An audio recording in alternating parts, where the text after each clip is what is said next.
ฟังที่รับฟังรายการ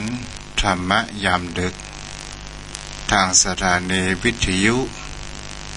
ขึ้นเพื่อการศึกษาพระพุทธศาสนาและวัฒนธรรม 104.5 เมกะเฮิรตซ์วัดฝ่ายหินเป็นประจำทุกวันพุธในยามค่ำคืนเดึกดื่นขออนุโมทนากับโยมพ่อโยมแม่ท่านผู้ฟังทุกท่านทุกคนที่ติดตามรับฟังอยู่ณขณะนี้ศรัทธาญาติโยมโยมพ่อโยมแม่วันนี้อากาศตอนกลางวันก็ร้อนตอนเย็นก็มีการฝนตกบางที่บางแห่งก็เหลือเวลาแหมปัจจุบันก็มาถึงเดือนจะเข้าพรรษาของพระสงฆ์องค์ข้าเจ้าจะต้องประจำวัดอยู่วัดจุฬาท่วนไตรมาสฤดูกาลก็คือ3 เดือนในการเข้าพรรษาวันนี้ก็ได้น้อมนำมายังในการบทวิเคราะห์ของอาจารย์พระศิลป์ได้เกี่ยวกับการหลักคำสอนของพระพุทธองค์ศรัทธาญาติโยมวันนี้ทุกเจ้าก็จะอู้สิ่งที่เรียกว่าความสุขนั้นเราจะหันกันได้ว่าตามบทวิเคราะห์ของอาจารย์พระศิลป์ศรัทธาญาติโยมวันนี้ทุกเจ้าก็จะสรุปมาเป็นภาษากำเมืองและเข้าใจง่ายและกันเป็นการศึกษาหลักธรรมของพระพุทธองค์อย่างแท้จริงของอาจารย์พระศิลป์ศรัทธาญาติโยมก็หันได้ว่าชีวิตของคนเฮาเป็นสิ่งที่เฮาก็จะหันกันได้ว่าเกิดมาเหมือนกันแต่มีความแตกต่างกันก็โดยเพราะอย่างพ้องจะเป็นเพราะด้วยบุญกุศลหรือว่าจะเป็นเพราะด้วยปุพกรรมเวรต่างๆนานาเกิดขึ้นคนเฮาก็เลยเกิดมาเหมือนกันเป็นมนุษย์เป็นคนเหมือนกันแต่ต่างจิตต่างใจต่างความคิดความอ่านกันเกิดขึ้นบางคนก็มีความเข้าใจง่ายบางคนก็มีความเข้าใจยากบางคนเพิ่นก็เรียกว่าเป็นคนที่ปัญญาปึกบางคนก็มีความเฉลียวฉลาดบางคนก็ผิวพรรณผ่องใสบางคนก็ผิวพรรณหมองคล้ำไปต่างๆนานาเกิดขึ้นชีวิตมันก็คือสัจธรรมอันสูงสุดชีวิตทุกคนก็เหมือนกันศรัทธาญาติโยมทั้งหลายอย่างพระพุทธองค์นั้นท่านได้บอกไว้ว่าชีวิตคือขันธ์ห้าชีวิตคือขันธ์ห้าก็คือรูปเวทนาสัญญาสังขารและวิญญาณตามที่ทุกเจ้าได้อู้มาแล้วก็คือชีวิตของคนเรานั้นแบ่งเป็น2 ภาคโดยกันรูปก็คือรูปเวทนาสัญญาสังขารวิญญาณเป็นนามธรรมรูปก็คือรูปธรรมส่วนที่เป็นนามธรรมก็คือเวทนาสัญญาสังขารวิญญาณนั่นเอง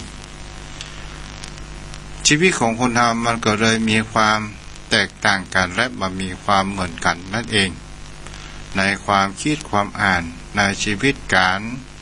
ที่เราท่องเที่ยวอยู่บนโลกใบนี้ศรัทธาญาติโยมทั้งหลายเราก็จะอ่านกันได้ว่าการที่คนเรานั้นมีความคิดแตกต่างกันก็เพราะว่าเรามีขันธ์ห้า ตัวที่มันปรุงแต่งนั้นก็คือตัวสังขารเป็นตัวสิ่งที่สำคัญที่สุดตัวเจ้าก็ได้อู้ไปแล้วหลายครั้งโดยกันว่าขันธ์ห้าถ้าเอาอู้เปรียบไปแล้วตัวสังขารก็เหมือนกับพ่อครัวเป็นผู้ปรุงอาหารการกินจะปรุงอย่างใดก็ขึ้นอยู่ที่กับพ่อครัวเจ้าอันศรัทธาญาติโยมเขาก็จะหาได้ว่าสิ่งที่มันเข้ามาสัมผัสร่างกายของคนเราเข้ามากระทบทางอายตนะภายในของเราและอายตนะภายนอกรูปเสียงกลิ่นรสกระทบมาตาหูจมูกลิ้นกายใจสิ่งที่เราชอบใจสังขารตัวจิตตัวใจมันก็ปรุงแต่งให้เรามีความชอบใจแต่ถ้าว่ามันไม่ถูกใจมันก็จะส่งไปให้ว่าเราบ่ชอบอย่างนี้เป็นต้นและเราก็จะหากันได้ว่าคนที่เราแสวงหาการที่สุดนั้นก็คือคำว่าความสุขความสุขนี้เราสังเกตเห็นได้ว่าถ้าเราคิดลงไปลึกๆบางครั้งมันก็บ่มีแก่นสารอย่างชีวิตจริงจังเกิดขึ้นเราจะเห็นได้ว่าชีวิตตามความเป็นจริงก็คือที่อู้ไปแล้วก็คือขันธ์ห้าและความสุขนั้นก็คืออย่างเล่าความสุขก็คือในที่นี้ก็หมายถึงว่าจิตใจผ่องใสมีความเพลิดเพลินมันมีความอิ่มอกอิ่มใจมีความปิติยินดีมีความสุขในสิ่งที่เรามีอยู่สุขในสิ่งที่เราเป็นอยู่หลายสิ่งหลายอย่างและก็มามีปัญหาและอุปสรรคเกิดขึ้นในชีวิตตนตัวของเรานี้เราเรียกว่าความสุขความสุขนี้บางครั้งบางคราวเราก็จะเห็นได้ว่าบางสิ่งบางอย่างสุขที่มันจะเข้าไปเป็นความยึดมั่นถือมั่นเราจะสังเกตเห็นได้ว่าสุขนั้นก็คืออารมณ์ชนิดหนึ่งที่มันมีความจิตใจของเราโปร่งใสโล่งสบายเราสัมผัสอารมณ์เมื่อใดเราก็มีความสุขนั่นก็คืออารมณ์ดีนั่นเองตรงกันข้ามศรัทธาญาติโยมทั้งหลายก็คือความอึดอัดมืดมนบีบคั้นความแค้นนี้ก็คือความทุกข์นั่นเองเราจะสังเกตเห็นได้ว่าทุกชีวิตทุกภาษาความสุขความทุกข์มันเป็นอย่างนี้หมดในบนโลกใบนี้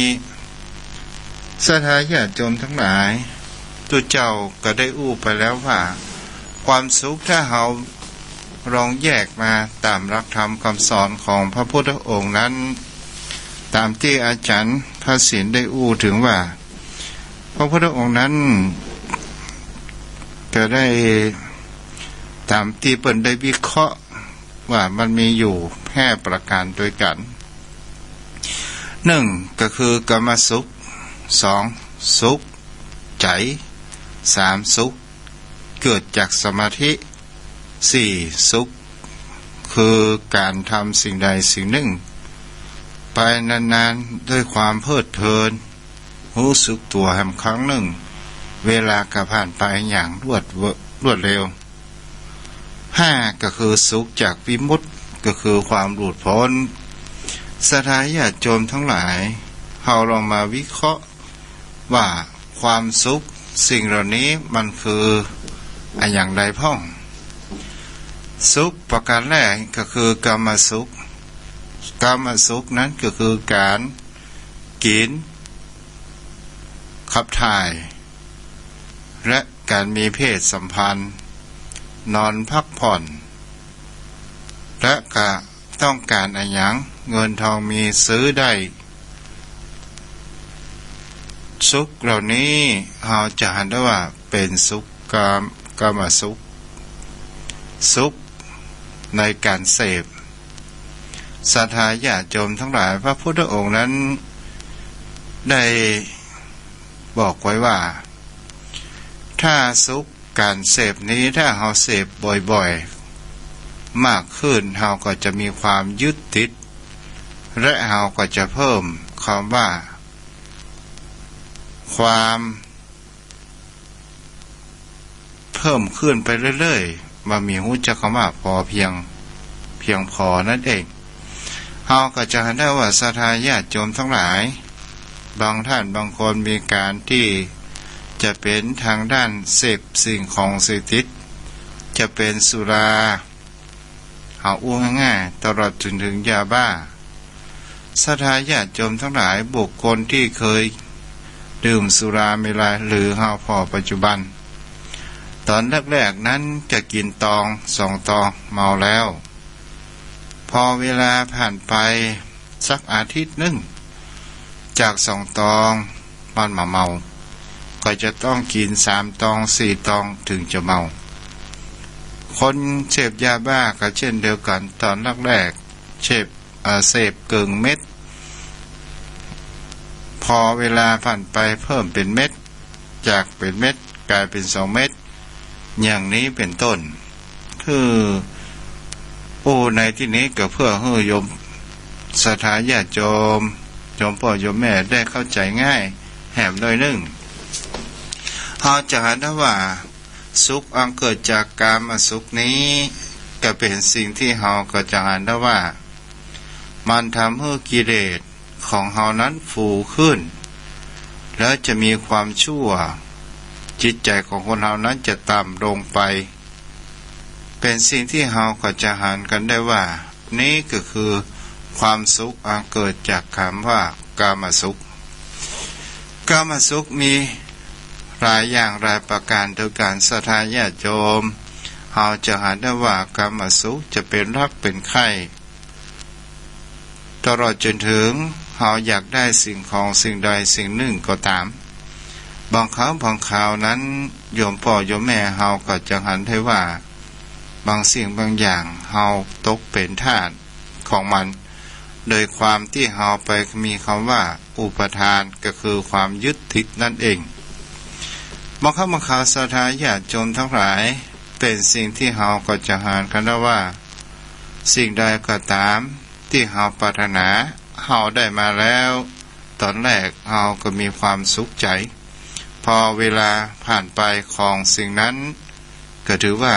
มามีคุณค่าทางด้านจิตใจนั่นเองนี่ก็เรียกว่ากามสุขเกิดขึ้นสุขที่2นั้นที่บอกว่าสุขใจมันเกิดมาจากว่าความรักเราจะรักสิ่งใดก็ตามหรือว่ารักใครที่เรามีความสุขแต่ทำเมินไปนั้นมันก็เกิดความยึดติดทันทีศรัทธาญาติโยมทั้งหลายเราจะเห็นได้ว่าบางสิ่งบางอย่างสิ่งใดที่เรามีความรักมากจะเป็นรักพ่อรักแม่รักลูกรักเต้ารักสิ่งของอย่างใดอย่างหนึ่งเราก็จะเห็นกันได้ว่าความสุขทางด้านประเภทนี้ถ้าเรารักสิ่งใดมากเราก็จะมีคำว่ายึดติดภาษาบาลีก็เรียกว่าอุปทานรักใครมากแล้วก็จะมีความเป็นทุกข์มากเมื่อเราตกเป็นทาสของมันไปแล้วเราจะเห็นได้ว่าบางสิ่งบางอย่างถ้าบุคคลใดก็ตามหรือสัตว์แสนรู้ก็ดีถ้าตัวใดที่เราผูกพันหรือว่าบุคคลใดที่เรามีความรักในตัวของเขามากเกินไปถ้าเขาพลาดจากเราไปแล้วหรือว่าลาพัดพรากจากเราไปเราจะมีคำว่าอาลัยอาวรณ์มีความทุกข์อยู่ในหัวใจเหมือนกับบุคคลผู้เป็นหมอเป็นแม่มีความรักต่อลูกเหมือนแก้วตาดวงใจพอลูกนั้นจากไปเราก็มีความเศร้าโศกอะไรหาโดยความรักและความผูกพันนั้นบางครั้งบางคราวคนเราก็จมอยู่ในความทุกข์ ในสิ่งที่เฮาหันว่าความรักถามว่าเป็นสิ่งที่สวยงามก็เป็นสิ่งที่สวยงามแต่ถ้าว่าเฮาเรียนรู้กับมัน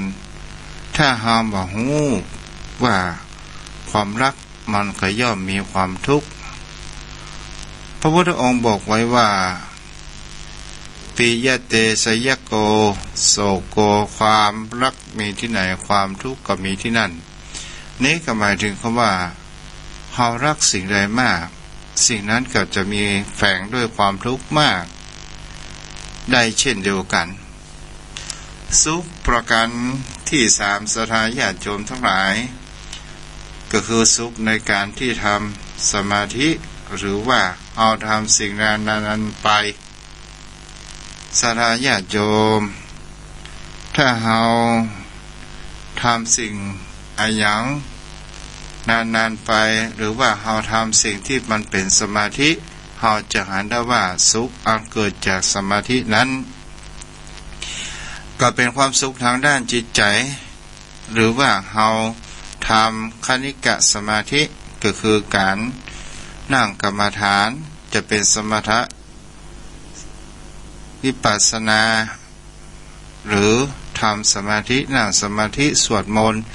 หรือว่าเราทำสิ่งใดสิ่งหนึ่งด้วยความจิตของเราตั้งมั่นโดยความที่เราเป็นทำสมาธิเราทำสิ่งนั้นเสร็จแล้วแต่ถ้าว่าเราเลิกทำมันก็อุปมาเหมือนดังก้อนหินทับหญ้าไว้เมื่อเราเอาหินนั้นออกจาก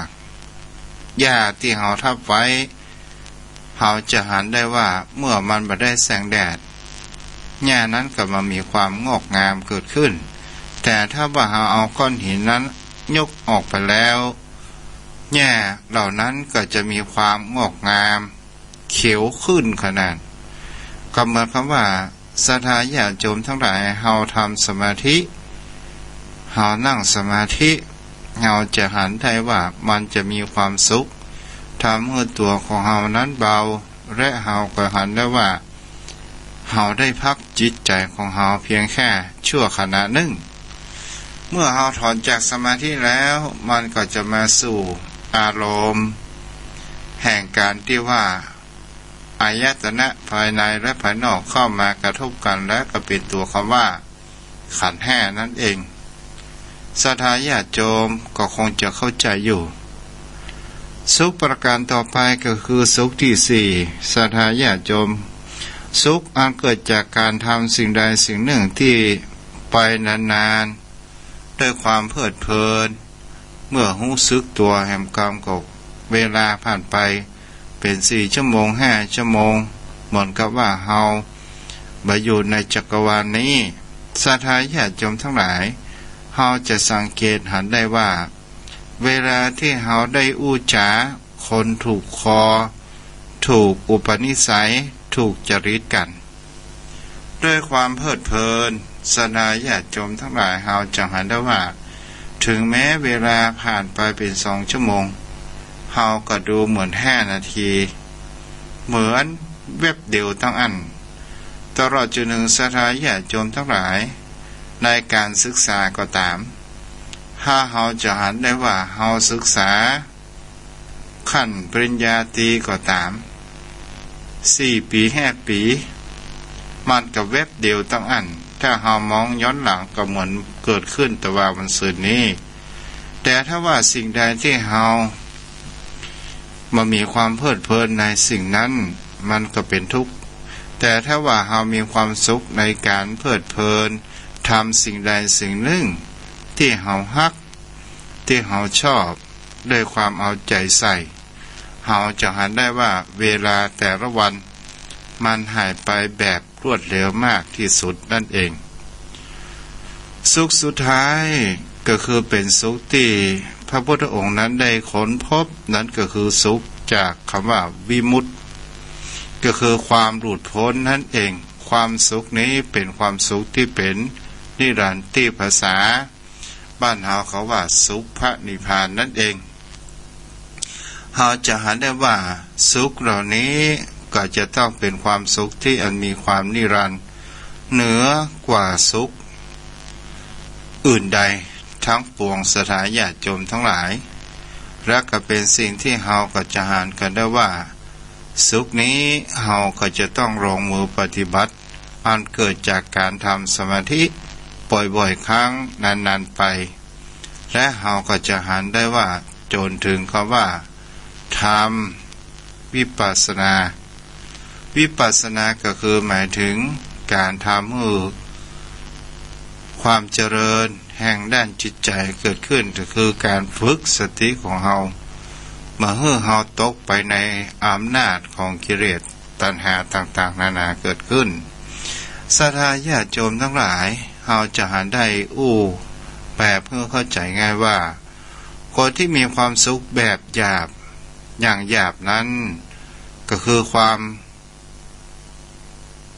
จะหาได้ว่าความสุขแบบหยาบเมื่อเฮาได้ปฏิบัติจะเป็นทางด้านสมาธิอย่างใดก็ตามเฮาจะเห็นได้ว่ากิเลสของเฮานั้นจะลดน้อยถอยลงไปอย่างเช่นความโลภก็ตามความโลภศรัทธาญาติโยมทั้งหลายความโลภถ้าเฮาได้ทำสมาธิเฮาหันว่าเฮาโลภไปมากเท่าใดมันก็บ่ได้อย่างขึ้นมาโลภไปเพียงแค่นั้นและเฮาจะได้อย่างแต่ถ้าว่าอย่างเช่นเข้าใจง่ายๆอย่างเฮามีความโลภในสิ่งของเฮาอยากได้อันหยังเข้าบ้านเข้าจองของเฮาหันนั่นหันนี่ตอนแรกเฮาก็ซื้อมากำน้อยอย่างเช่นเฮาหันต้นไม้ต้นดอกสวยงามเฮาซื้อมาตอนสุดท้ายมันก็เต็มบ้านก็ทำให้บ้านหกก็เต็มไปด้วยยุงลายเมื่อเฮามีลูกน้อยหลานน้อยมันก็เป็นอันตรายเฮาก็จะเห็นได้ว่าบางครั้งบางคราวงูก็มาอยู่อาศัยตัวเมื่อเกิดเหตุการณ์งูคบลูกคบหลานหรือว่าชกลูกชกหลานอะไรยังก็ตามเฮาจะเห็นได้ว่าสุดท้ายว่าเฮาก็มีความทุกข์เมื่อเฮามีความทุกข์เฮาจะเห็นได้ว่าเพราะเหตุแห่งความโลภนี้เอง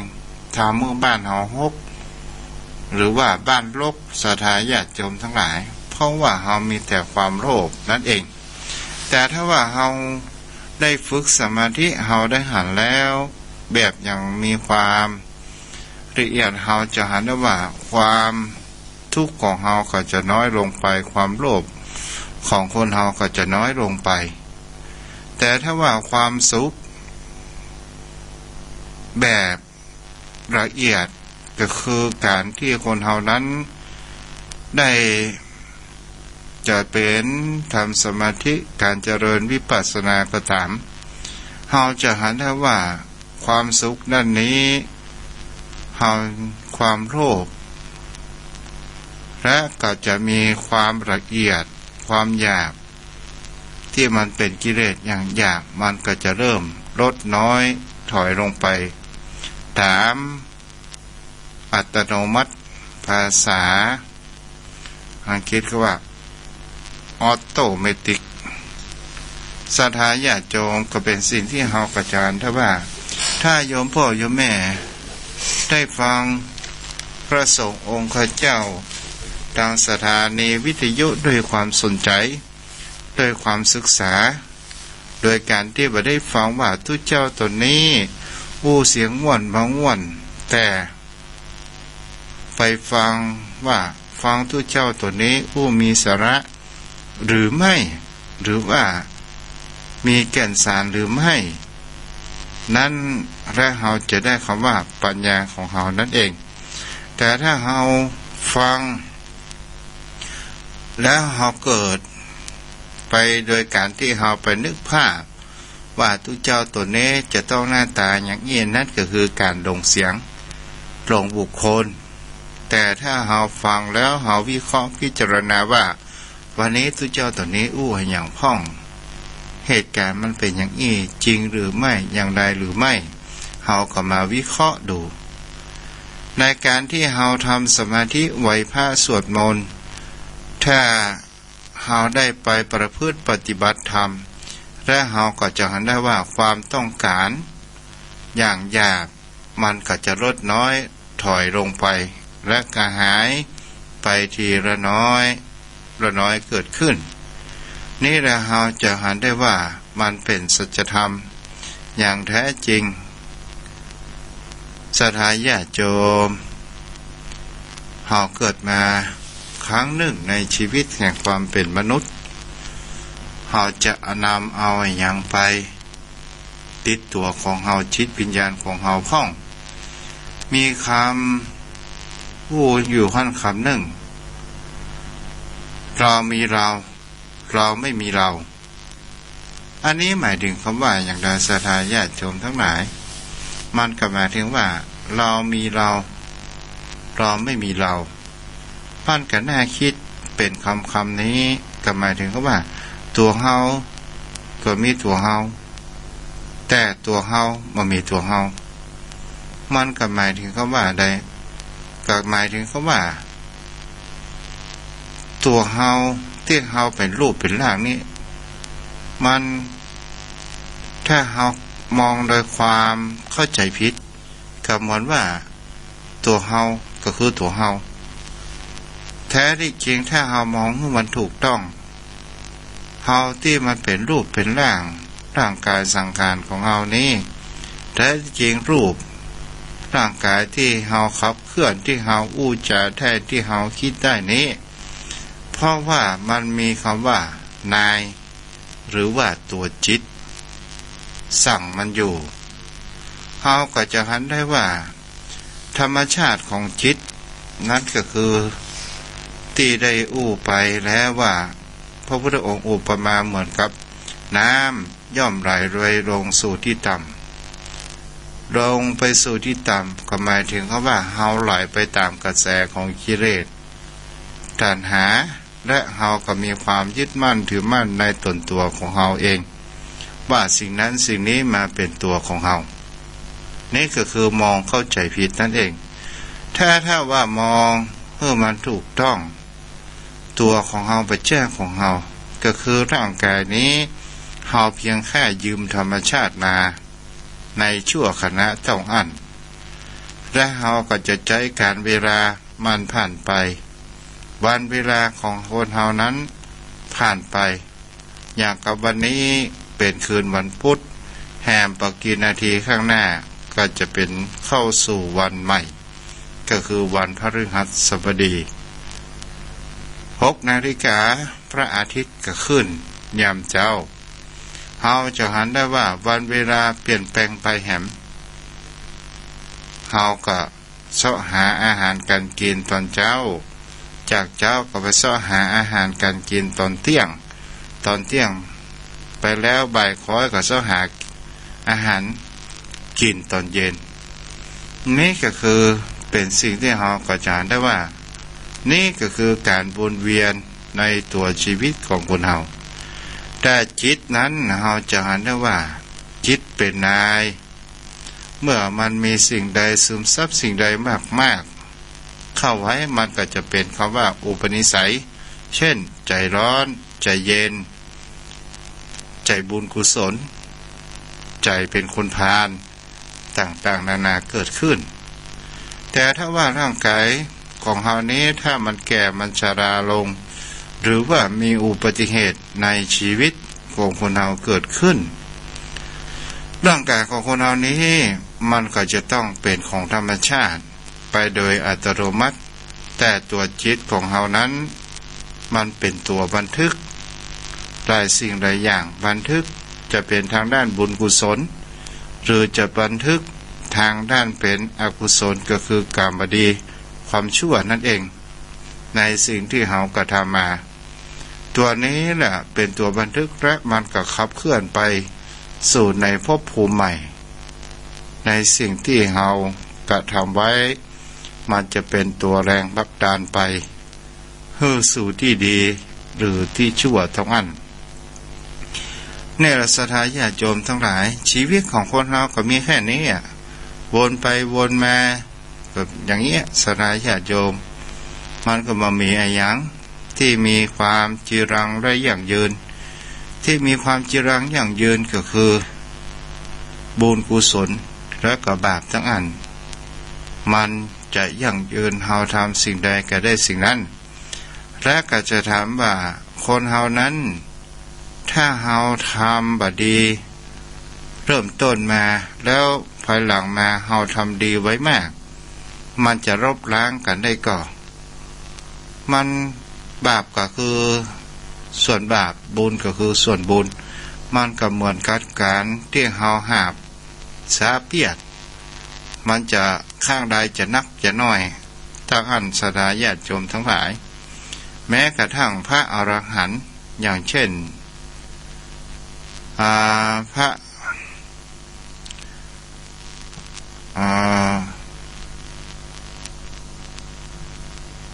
องคุริมานเนาะองคุริมานก็มีบุพกรรมและพระโมคคัลลานะสดาญาติโยมทั้งหลายก็ยังมีเศษกรรมอยู่แม้กระทั่งพระพุทธองค์ก็ยังมีเศษกรรมตอนที่บรินิพพานก่อนที่จะบรินิพพาน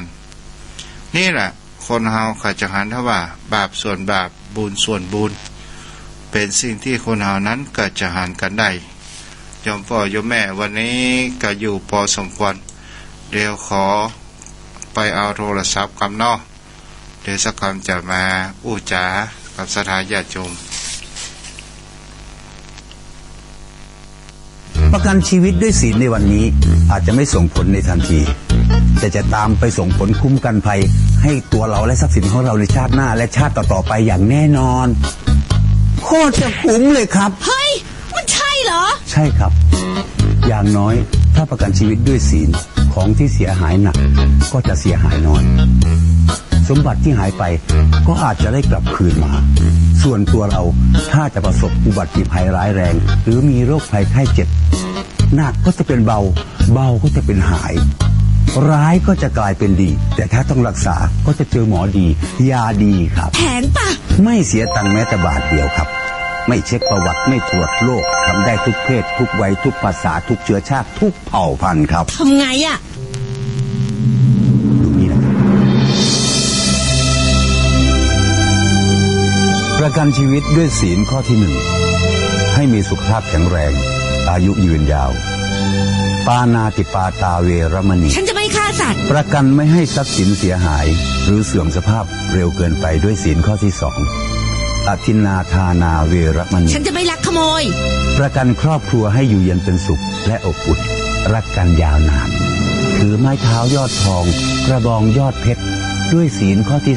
3กาเมสุมิจฉาจาราเวรมณีฉันจะไม่ประพฤติผิดในกามประกันสังคมให้เป็นที่นับหน้าถือตาและเป็นที่เคารพรักศรัทธาต่อมหาชนมีปิยวาจาด้วยศีลข้อที่ 4มุสาวาทาเวรมณีฉันจะไม่พูดเท็จไม่พูดคำหยาบไม่พูดส่อเสียดไม่พูดเพ้อเจ้อประกันสติปัญญาไม่ให้ถูกทำลายด้วยแอลกอฮอล์ของมึนเมาและสิ่งเสพติดทั้งหลายสมองและสติปัญญาก็จะฉลาดหลักแหลมด้วยศีลข้อที่ 5สุราเมรยมัชฌปมาทัฏฐานาเวรมณีฉันจะไม่ดื่มของมึนเมาและไม่ยุ่งกับตอนนี้ก็เปิดสายหน้าไม้อูจ๋ากับโยมพ่อโยมแม่ศรัทธาท่านผู้มีบุญที่รับฟังอย่างวิทยุขึ้นเพื่อการศึกษาพระพุทธศาสนาและวัฒนธรรมวัดไฟหินก็โทรเข้ามาได้063-163-9950โทรเข้ามาได้เด้อ063-163-9950ใครรับฟังอยู่ทัดที่ใดยังบ่รับเตื้อก็โทรเข้ามาได้เด้อ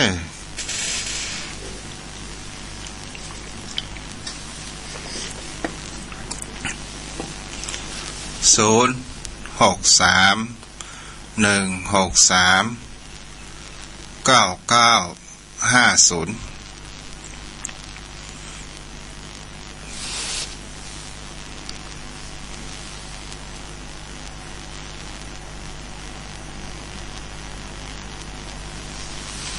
รั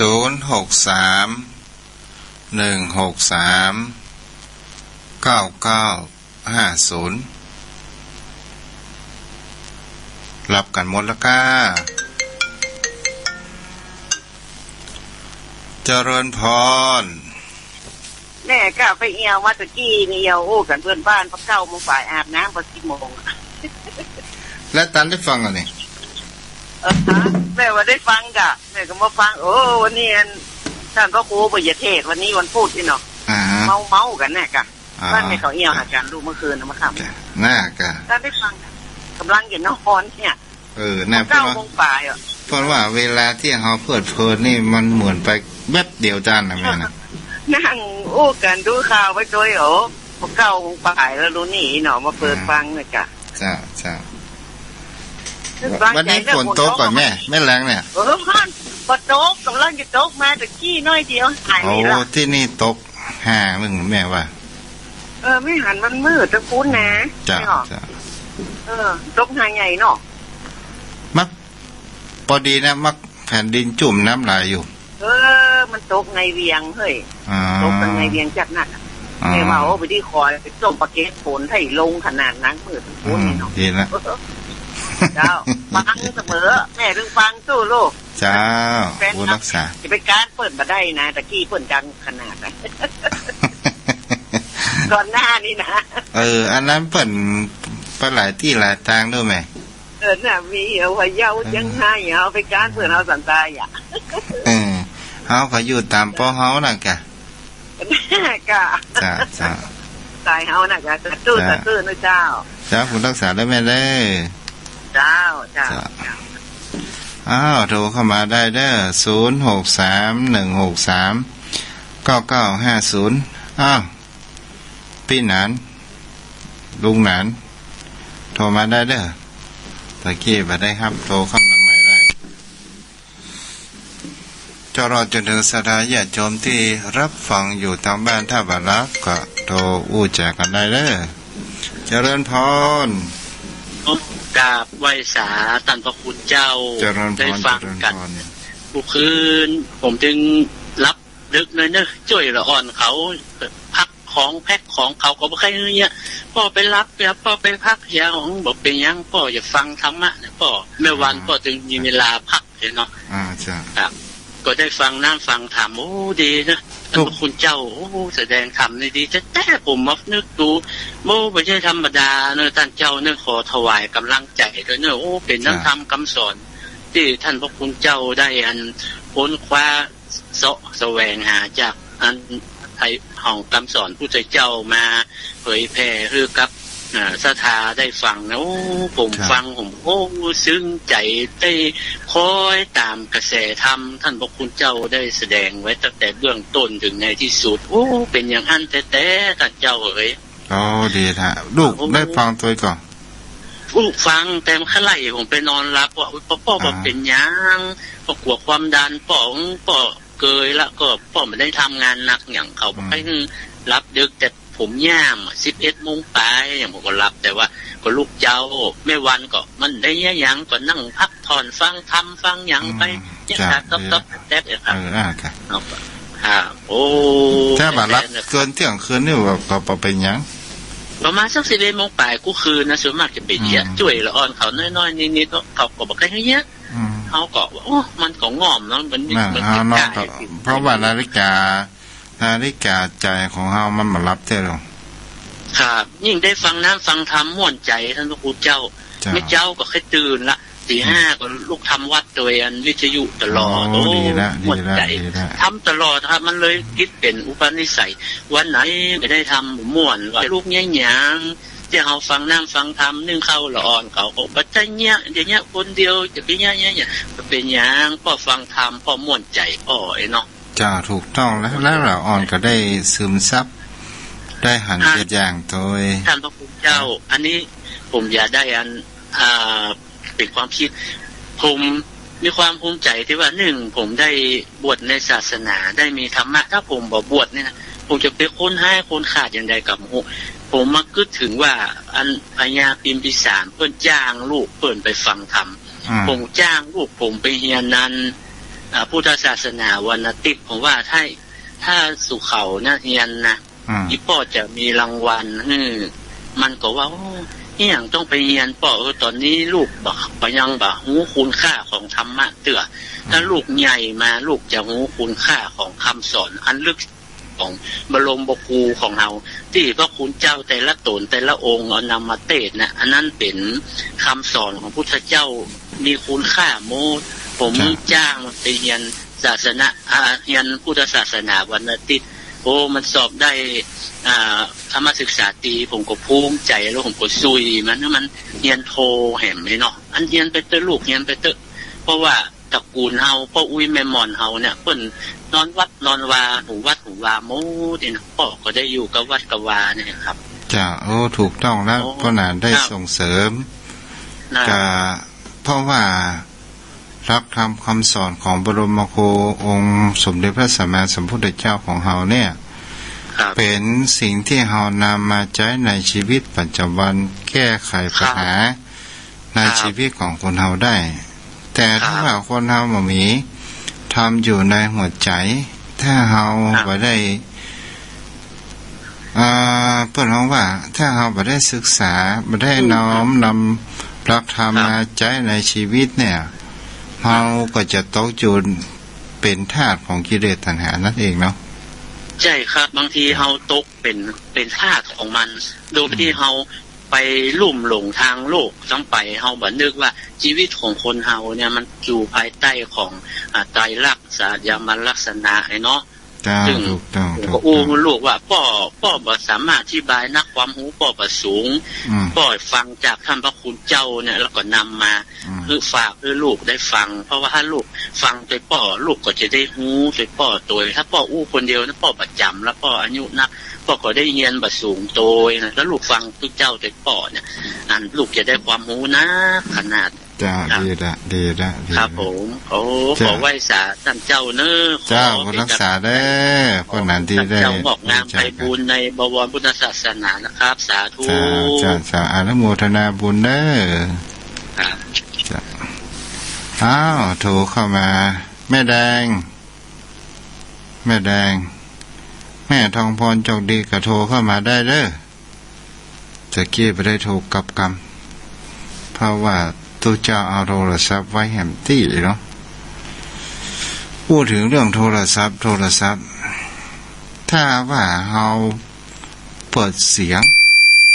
เราอยู่ที่ไหนเนี่ยมันจะเป็นนายของเราหมดเราได้ยินเสียงมันก็จะทำให้เรานั้นมีความใจร้อนเกิดขึ้นเนาะเจริญพรแม่แดงอร่อยแม่ตังโทรศัพท์เอาเด้อ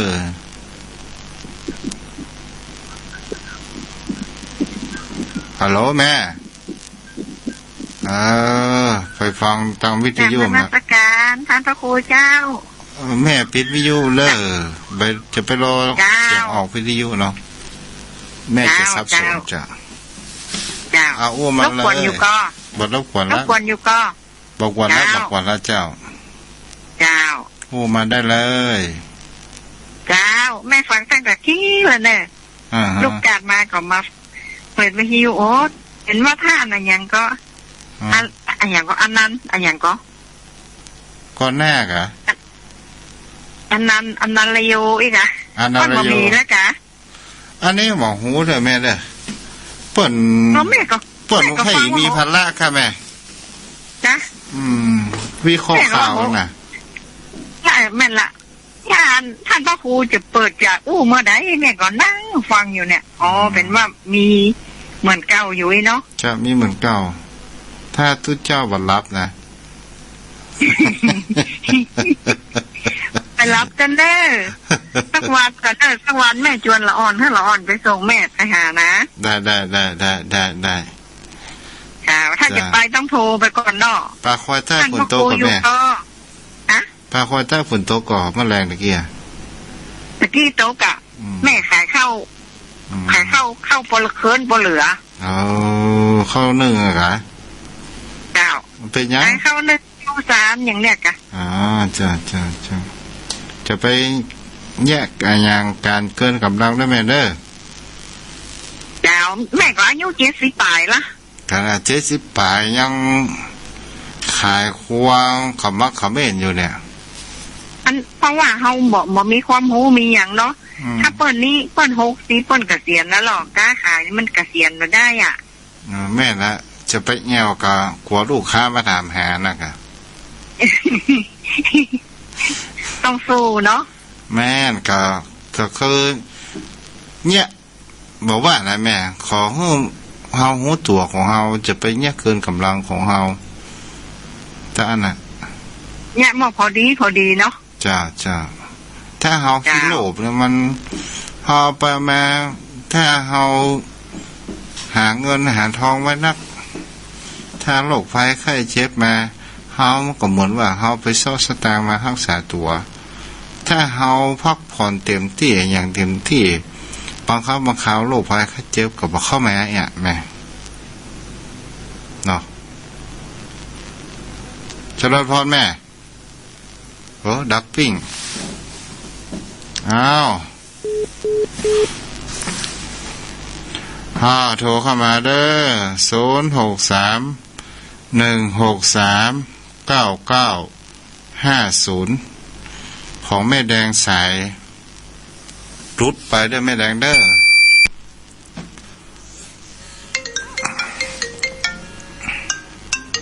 เจริญพรเจ้ากราบไหว้ศาลเจ้าท่านพระครูเจ้าแม่ฟังจากเจ้าจากแม่จันทร์พลอยเจ้าเป็นได้พ่อแม่ฟังไม่คืนเนี่ยตาสารปีฟังชัดเจนดีกว่าฟังอยู่เจ้าท่านพระครูจัดคืนวันพุธกับเจ้าแม่เจ้าวันพุธดึกดื่นเป็นกู้คนเฒ่าที่นอนบ่ค่อยหลับเจ้าฟังดีเจ้าท่านพระครูเจ้าบางครั้งคนเฮาก็มีความนักใจเนาะบางครั้งคนเฮาก็มีความเบาใจจ้ะบางครั้งก็คิดไปทางลบบางครั้งก็คิดไปทางบวกเนี่ยมันจะได้แต่ละมันเป็นธรรมถ้าเฮาอู้เรื่องนี้น่ะแม่ถ้าเป็นขึ้นเมื่อวันนี้บ่ได้อู้กันเมินนะแม่เนาะคืนนี้อู้กันเมินได้แม่เจ้าก็ทำใจอ่ะเจ้าก็คือเพิ่นเฮาว่าธรรมชาติของจิตเนี่ยแม่ธรรมชาติของจิตเนี่ยมันบ่จะอยู่นิ่งแม่มันบ่จะอยู่นิ่งบางครั้งเวลาก็ดอกบ่ใช่แม่ฟังเฮาจนจบก่อนเนาะจะวิเคราะห์ให้แม่ฟัง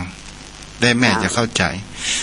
เพราะว่าจิตหรือว่าความคิดของคนเฮาเนี่ยบางครั้งบางคราวสิ่งที่เฮาได้รับฟังก็ดีหันก็ดีได้ดมก็ดีริมรสก็ดีบางครั้งบางสิ่งบางอย่างเนี่ยถ้าว่ามันถูกใจจิตของเฮามันชอบมันเบามันจะมีความสุขแต่บางครั้งบางคราวเฮาได้ยินเสียงด่าว่ากล่าวกระทบกระทั่งหลายสิ่งหลายอย่างเกิดขึ้นถ้าเฮาบ่มีสติทั้งรับมันเฮาบ่ได้ศึกษาธรรมะเฮาก็จะเกิดความโกรธเป็นโกเป็นมังตลอดจนถึงยึดมั่นว่าเป็นตัวกูของกูเขาได้กูของสิ่งนั้นเป็นของกูโดยการที่เฮาไปยึดมั่นถือมั่นเกินไปอย่างเช่นของเฮาหายบางสิ่งบางอย่างจิตของเฮาของกูมีที่ไหนไผเอาไปเฮาเดือดลูกคือหลานเอามาเด้อของอีแม่เด้อแต่ถ้าว่าเฮากับว่าหายจังมันเถอะ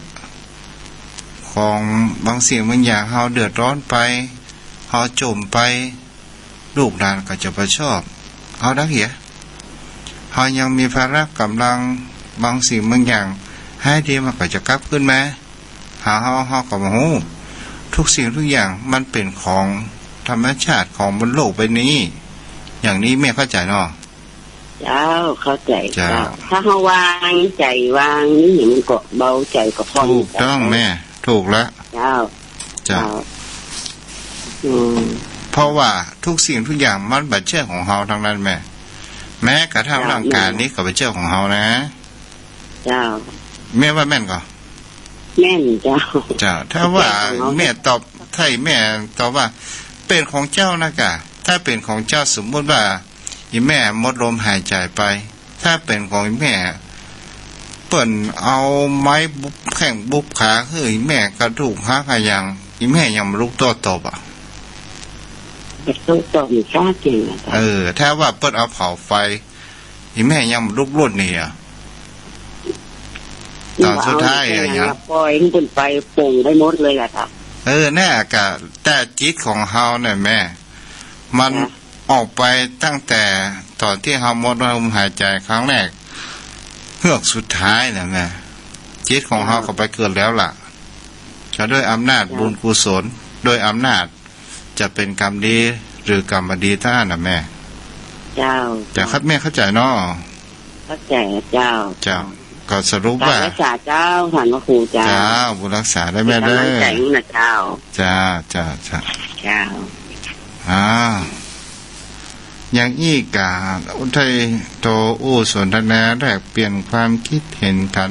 เนาะพวกเราตัวสำคัญจะไปลงตัวเองเด้อโยมพ่อโยมแม่แม้กระทั่งตัวทุกเจ้าก็เช่นเดียวกันบางเตื้อบางคราวจิตถ้าหาหมอหูทันมันหาก็จะตกเป็นทาสของมันทันทีแต่ถ้าว่าหามีสติ